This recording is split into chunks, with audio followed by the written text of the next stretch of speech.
नमस्कार पेंशन धारकों, आप सभी का स्वागत है एक बार फिर से इस चैनल पर। दोस्तों, पेंशन धारकों के लिए आज की प्रमुख बड़ी खबरों को लेकर हम इस वीडियो में हाजिर हो चुके हैं, जिसमें दोस्तों ईपीएस 95 पेंशन धारकों को ईपीएफओ के द्वारा एक नया टेबल जारी करके उन सभी की पेंशन वितरण के बारे में बता दिया है, जिसके बारे में संपूर्ण जानकारी यहाँ पर आप सभी को देने वाले हैं। साथ ही साथ जो पेंशन बढ़ोतरी की तारीख थी वो जारी होने के बाद पेंशन आपके बैंक खाते में कब से आना शुरू हो जाएगी, इसके बारे में भी इस वीडियो के अंदर संपूर्ण जानकारी बताएंगे। साथ ही साथ जो राज्य कर्मचारी है और जो केंद्रीय कर्मचारी है उन सभी के लिए एक और बड़ी खुशखबरी निकल कर आ रही है, उसके बारे में बात करेंगे। पहले जो ये खुशखबरी थी ये केंद्रीय कर्मचारियों को मिली थी और जिसके बाद ये खुशखबरी है राज्य कर्मचारियों को भी मिल चुकी है। तो कौन से राज्य कर्मचारियों को ये खुशखबरी मिली है इसके बारे में भी बात करेंगे। इसलिए दोस्तों आपसे निवेदन है कि अगर आप पेंशन धारक है, ईपीएस 95 पेंशन धारक है, राज्य कर्मचारी या फिर सरकारी कर्मचारी है, तो दोस्तों आपसे निवेदन रहेगा कि आज की इस वीडियो को आप लास्ट तक देखें, जिससे मैं आपको दोस्तों इस वीडियो के अंदर पूरी जानकारी पेंशन से रिलेटेड जितनी भी आज की प्रमुख बड़ी खबरें हैं, आप सभी के लिए क्या खुशखबरी है, क्या निर्णय, क्या फैसले आप सभी के लिए हुए हैं, इसके बारे में एक एक करके पूरी जानकारी विस्तार से बताऊंगा। इसलिए दोस्तों आपसे निवेदन है कि आज के इस वीडियो को आप पूरा जरूर देखें और इससे पहले दोस्तों आप चैनल पर नए तो चैनल को सब्सक्राइब कर दें और वीडियो को लाइक कर दें। तो चलिए दोस्तों जानते हैं आप सभी के लिए पहली बड़ी खुशखबरी क्या निकल कर आ चुकी है। जी हाँ दोस्तों, सभी केंद्रीय कर्मचारियों के लिए बड़ी खुशखबरी है। एक बार फिर से डीए में 4% की बढ़ोतरी के साथ ही अब उन्हें 46% डीए का लाभ मिलेगा। जी हाँ दोस्तों, आप सभी के लिए बड़ा आदेश सामने आ चुका है। पेंशनर्स का डीआर और डीए यहाँ पर कर्मचारियों का जो डीए है दोस्तों उसमें 4% की बढ़ोतरी की गई है। एआईसीपीआई इंडेक्स आंकड़ों में वृद्धि के कारण ये बढ़ोतरी हुई है और इसमें पेंशन की बजट की जो खास सूचना है वो भी जारी कर दी जा चुकी है। जी हाँ दोस्तों, यहाँ पर सबसे पहले एआईसीपीआई इंडेक्स आंकड़ों में वृद्धि की गई थी, जिसके बाद यहाँ पर 4% आप सभी का महंगाई भत्ता और जो महंगाई राहत है वो बढ़ा दिया गया है। तो अब दोस्तों आप सभी को पेंशन के साथ 46% जो डीआर मिलेगा, साथ ही साथ जो कर्मचारी है उन्हें सैलरी के साथ साथ 46% डीए मिलेगा, यानी कि महंगाई भत्ता और महंगाई राहत आप सभी को 46% की दर से मिलने वाली है। साथ ही साथ दोस्तों आप सभी के लिए यहाँ पर बड़ी खुशखबरी ये निकल कर आ रही है कि ईपीएफओ ने पेंशन वितरण की टेबल जो है वो जारी कर दी है। जी हाँ दोस्तों, जिसके आधार पर यहाँ पर 1999 से पहले जो यहाँ पर रिटायर्ड पेंशन धारक थे उनके लिए अलग से टेबल बनाई गई है। साथ ही यहाँ पर 2000 से लेकर 2005 वाले जो पेंशन धारक रिटायर्ड हुए थे उनके लिए अलग से टेबल जारी की गई है। साथ ही साथ 2005 से लगाकर आज तक जितने भी कर्मचारी रिटायर्ड हुए हैं उनके लिए यहाँ पर अलग से टेबल जारी की गई है। मुख्य जो टेबल है वो दोस्तों 2005 के बाद वालों के लिए है। उनके लिए यहाँ पर जो एनपीएस व्यवस्था थी उसमें सुधार की बात की गई थी। तो आखिर उनके लिए क्या निर्णय निकल कर आया, तो अभी तक दोस्तों आप सभी के लिए कोई निर्णय निकल कर नहीं आया है। हाल फिलहाल में जो वित्त मंत्री की अगुवाई में जो कमेटी गठित की गई थी उस कमेटी की रिपोर्ट अभी आना बाकी है। कमेटी अभी तक सर्च कर रही है, रिसर्च कर रही है, क्या क्या खामियां इस पेंशन सिस्टम में है वो दूर करने की कोशिश कर रही है, इसके बारे में आंकड़े जुटा रही है। जैसे इस कमेटी के आंकड़े पूरे हो जाते हैं, कमेटी अपनी रिपोर्ट पेश करती है, तो जल्दी केंद्रीय कर्मचारी, राज्य कर्मचारी, पेंशन धारकों को इसके बारे में खुशखबरी देखने को मिल सकती है। ऐसा यहाँ पर अपडेट आप सभी के लिए निकलकर सामने आ चुका है। साथ ही साथ दोस्तों आप सभी के लिए यहाँ पर बड़ी खबर यह है कि 2024 के चुनाव से पहले आप सभी के लिए ओपीएस का मुद्दा बड़ा बन चुका है। जी हाँ दोस्तों, पेंशन धारकों के लिए यहाँ पर पुरानी पेंशन का मुद्दा बड़ा बन चुका है। इस मुद्दे को लेकर लगातार अलग डिबेट में अंदर बात चल रही है, संसद के अंदर बात चल रही है। अलग अलग टीवी चैनल्स जो है, टीवी शोज जो है वो ये लगातार पुरानी पेंशन का मुद्दा उठा रहे हैं। लेकिन जो दिल्ली में इतना बड़ा प्रदर्शन हुआ उस प्रदर्शन के अंदर कोई भी यहाँ पर जो मीडिया के कर्मी है वो नहीं आए थे।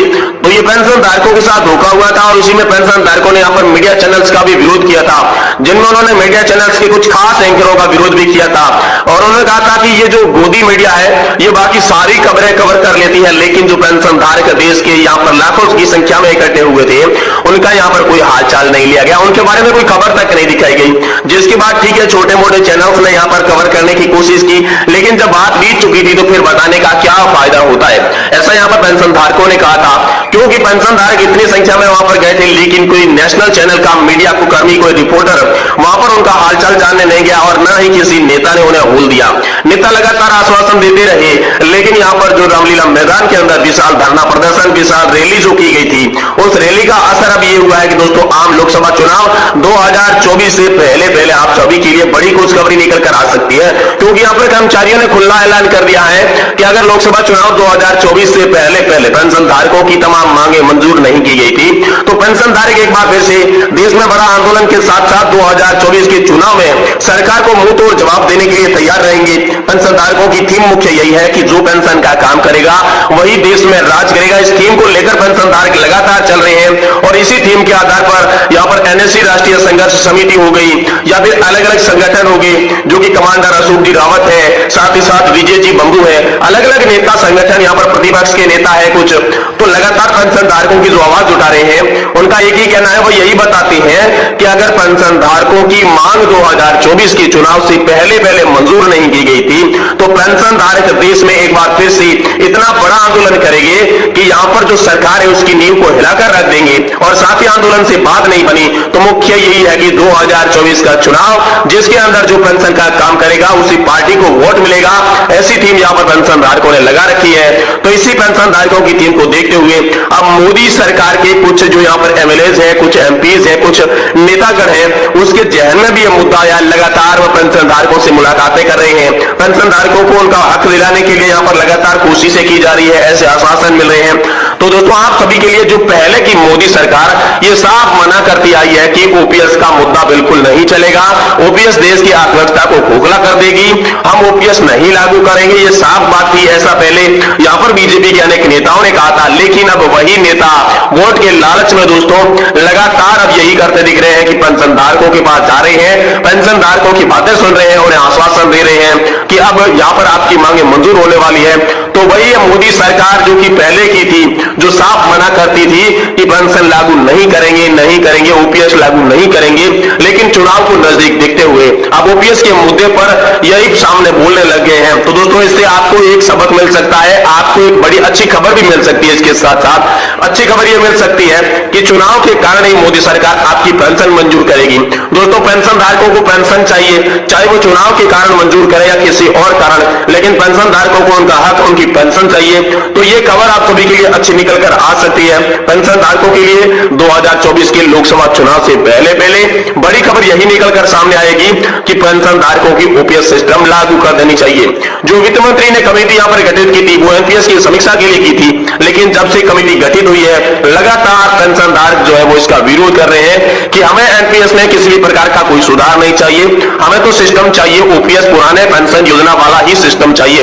क्योंकि एनपीएस में कई बार मोदी सरकार संशोधन कर चुकी है, जिसके बावजूद भी यहाँ पर जो कर्मचारी है, जो पेंशन धारक है, उनको उनका असली हक नहीं मिल पा रहा है। और इसी हक की लड़ाई लड़ने के लिए उन्होंने कमर कस ली है, ओपीएस का मुद्दा बड़ा बना दिया है। अब 2024 के लोकसभा चुनाव में ओपीएस पर आर पार कर लेकर यहाँ पर कर्मचारी जुट चुके हैं। साथ ही साथ जो विपक्षी दल है उनका भी ओपीएस पर सहमति है, उनका भी साथ यहाँ पर कर्मचारियों को मिल रहा है। तो दोस्तों आप जान सकते हैं कि जब इतने सारे नेता, इतने सारे प्रतिपक्ष के यहाँ पर जो साथ मिल रहा है तो कर्मचारियों का मुद्दा कितना बड़ा बन चुका है।